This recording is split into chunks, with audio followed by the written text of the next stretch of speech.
एक नौजवान ने खुद ही को अगवा कर लिया। ਆਖਰੀ ਤੁਹਾਨੂੰ ਮੈਸੇਜ ਕਰਨ ਡਿਆ 2 ਘੰਟਿਆਂ ਦਾ ਤੁਹਾਡੇ ਕੋਲ ਟਾਈਮ ਹੈ। ਅਗਰ ਤੁਸੀਂ ਕਿਸੇ ਥਾਣੇ ਵਾਲੇ ਨੂੰ ਸ਼ਿਕਾਇਤ ਕੀਤੀ, ਸਾਡਾ ਜਾਣਾ ਕੱਖ ਨਹੀਂ ਤੇ ਇਹਦਾ ਰਹਿਣਾ ਕੱਖ ਨਹੀਂ। ਇਹ ਤੁਹਾਨੂੰ ਮੈਂ ਦੱਸਦਾ ਜੇ। ससुराल वाले जो हैं वो थोड़े से कदरे बेहतर बैकग्राउंड के थे, तो इसकी ख्वाहिश थी कि मैं किसी तरीके से ऐसा ड्रामा करूंगा, ससुराल वालों से पैसे मैं किसी तरह निकलवाऊंगा। तो उसकी कॉलों से, उसकी बात से, उसकी अपनी बीवी की गुफ्तगू से और सारे सिनेरियो में जो हमारे पास टेक्निकल डिटेल्स थी उससे ये अंदाज़ा हो रहा था कि ये एक खुद साख्ता वकू है और वाइफ से ये इन कॉन्टेक्ट था कि ये पैसे भेजे जाएँ वरना ये मुझे मार देंगे, वरना ये मुझे किसी और जगह लेके जा रहे हैं। वो इस तरह डरा के उनसे 15 लाख से शुरू करके वो 3-4 लाख पे आ गया था कि बस इतने पैसे भेज दो। अस्सलाम वालेकुम नाजरीन, मैं हूं आपका मेज़बान नुमान शेख। आप देख रहे हैं एक्सप्रेस एक्सक्लूसिव। नाजरीन, लाहौर के इलाके मनामा में अपनी नौयत का एक अनोखा वाक़या पेश आया जिसमें एक नौजवान ने खुद ही को अगवा कर लिया। ये तमाम तर ड्रामा था क्या, ये किस तरह हुआ, इस पर बात करने के लिए मेरे साथ मौजूद हैं DIG ऑपरेशंस फैसल कामरान। फैसल साहब, बहुत शुक्रिया आपके वक्त का। ये किस तरह का ड्रामा था जिसमें पुलिस को क्या कॉल मौसूल हुई कि क्या हुआ? बहुत सारी 15 की कॉल्स ऐसी आती हैं जिसमें बड़े हीनियस ऑफेंसेस रिपोर्ट किए जाते हैं। जब वहाँ मौके पे जाते हैं, ये क्राइम सीन देखते हैं, असल हालात देखते हैं, तो कुछ ना कुछ उसके अंदर चीज़ें फ़र्क होती हैं। रॉबरी कही जाती है, डिकॉइटी कही जाती है, मामला लड़ाई झगड़े का होता है। इस तरह की बोगस कॉलें बहुत सारी आती हैं। इस कॉल में जब ये कहा गया कि किडनैपिंग फॉर रैंसम हो गई, अगवा हो गया बंदा और उसके लिए तावान की कॉल आ रही है। ਆਖਰੀ ਤੁਹਾਨੂੰ ਮੈਸੇਜ ਕਰਨ ਡਿਆ 2 ਘੰਟਿਆਂ ਦਾ ਤੁਹਾਡੇ ਕੋਲ ਟਾਈਮ ਹੈ। ਅਗਰ ਤੁਸੀਂ ਕਿਸੇ ਥਾਣੇ ਵਾਲੇ ਨੂੰ ਸ਼ਿਕਾਇਤ ਕੀਤੀ, ਸਾਡਾ ਜਾਣਾ ਕੱਖ ਨਹੀਂ ਤੇ ਇਹਦਾ ਰਹਿਣਾ ਕੱਖ ਨਹੀਂ। ਇਹ ਤੁਹਾਨੂੰ ਮੈਂ ਦੱਸਦਾ ਜੇ। तो जैसे ये केस रिपोर्ट हुआ, किडनैपिंग फॉर रैंसम एक हीनियस ऑफेंस कंसिडर होता है और सबसे हीनियस ऑफेंस होता है। इस पे सारी पुलिस की टीम्स लग जाती हैं।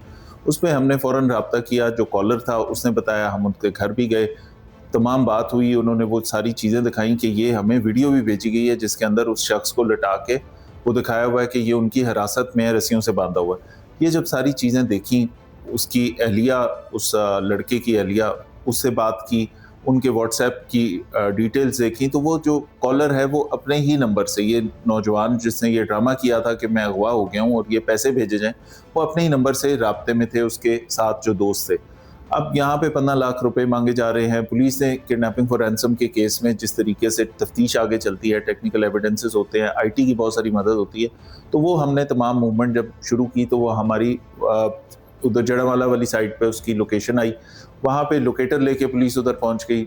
मोबाइल ऑफ हो रहा था, ऑन हो रहा था, वो उस पर करते करते फिर लोकेशन चेंज हुई, फिर फैसलाबाद आ गई, फिर ओकाड़ा आ गई। बहुत सारा काम किया गया इसमें और अल्टीमेटली उसकी कॉलों से, उसकी बात से, उसकी अपनी बीवी की गुफ्तगू से और सारे सिनेरियो में जो हमारे पास टेक्निकल डिटेल्स थी उससे ये अंदाज़ा हो रहा था कि ये एक खुद साख्ता वकू है और ये शख्स अपने ससुराल वालों से पैसे लेना चाहता है किसी तरीके से फ्रॉडलेंटली, और ये सारा ड्रामा उसके लिए किया गया। और जब उसको भी ये अंदाज़ा हो गया कि पुलिस भी पहुंची हुई है, फैमिली को भी पता लग गया, तो उसने फिर उसके बाद वहाँ से दौड़ना शुरू किया। फिर 2-3 अज़ला में वो मूव करता रहा। फिर उसके वालिद को वहाँ पे फैसलाबाद जड़ावाला वाली साइड पे उसके वालिद को भी कांटेक्ट किया। वालिद को पता ही नहीं था कि बेटा हुआ होगा।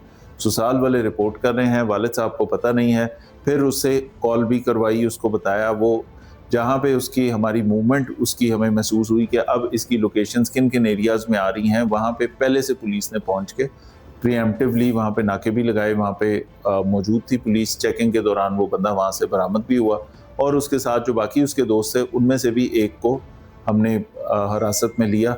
अब ये पूरा ड्रामा इसलिए किया गया कि ये इस एक फैक्ट्री के अंदर ये काम करता था 2-3 साल पहले।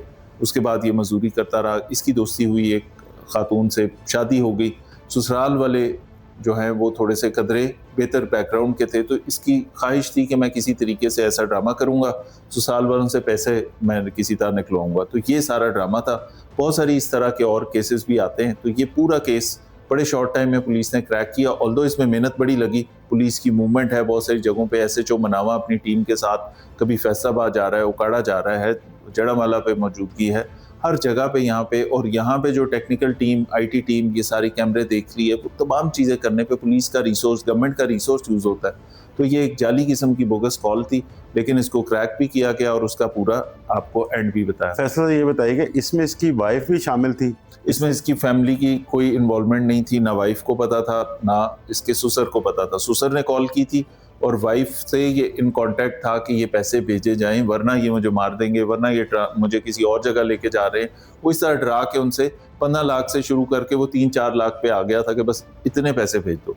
तो ये बहरहाल अनर्थ भी हो गई, ऑल्दो गवर्नमेंट का टाइम भी इस पे यूज़ हुआ, रिसोर्सेज भी बहुत सारे यूज़ हुए। वो SHO सारे काम छोड़ के 1-2 दिन 48 घंटे उसने सारे केस के ऊपर लगाए, लेकिन अल्हम्दुलिल्लाह चीज़ क्रैक भी हो गई। और मैसेज भी ये है कि ये जो जितनी इस तरह की बोगस कॉल्स हैं, इस पे हमारा वक्त बहरहाल लगता है, इसमें गवर्नमेंट का रिसोर्स लगता है, इसमें पुलिस की भी मेहनत लगती है और बहुत सारे लोग जहाँ पे ये पुलिस वाले एफर्ट कर रहे हैं, जहाँ पे सेफ सिटी को इंगेज कर रहे हैं, जहाँ पे टेक्निकल टीम्स काम करती हैं, IT टीम्स काम करती हैं, बेशुमार वो रिसोर्स किसी जायज़ काम के लिए यूज़ हो सकता है। तो इस तरह की चीज़ों से इस वीडियो की वसातत से मैं पैगाम देना चाहता हूँ लोगों को, ऐसी बोगस कॉलें या खुद साख्ता वक़ूए इस तरह के जहाँ पे आप एक इंसिडेंट खुद साख्ता बनाते हैं, उससे परहेज़ करना चाहिए। तो फैसल एंड पे ये भी बता दीजिए, इस शख्स के खिलाफ भी कोई कार्रवाई हुई? बिल्कुल, इन्वेस्टिगेशन वालों को बताया कि ये जो मुकदमा हमारे पास 365A का मुकदमा दर्ज हुआ था अगवा बराए तावान का, उसमें इस सारे प्रोसेस के अंदर इसको चेक करें, इसके अंदर लीगल प्रोविजंस के मुताबिक, अब क्योंकि कसूरवार खुद ये है तो इसके ऊपर कार्रवाई मैंने इन्वेस्टिगेशन वालों से बात की है कि या वो इनिशिएट कर दें या हम अपने तौर पे कर देंगे। बहुत शुक्रिया फैसल साहब का।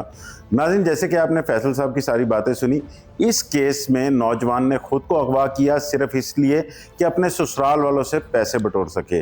नाज़रीन, आपको ये स्टोरी कैसी लगी? कमेंट्स बॉक्स में अपनी राय से हमें ज़रूर आगाह कीजिएगा। जल्द हाजिर होंगे एक नई स्टोरी के साथ।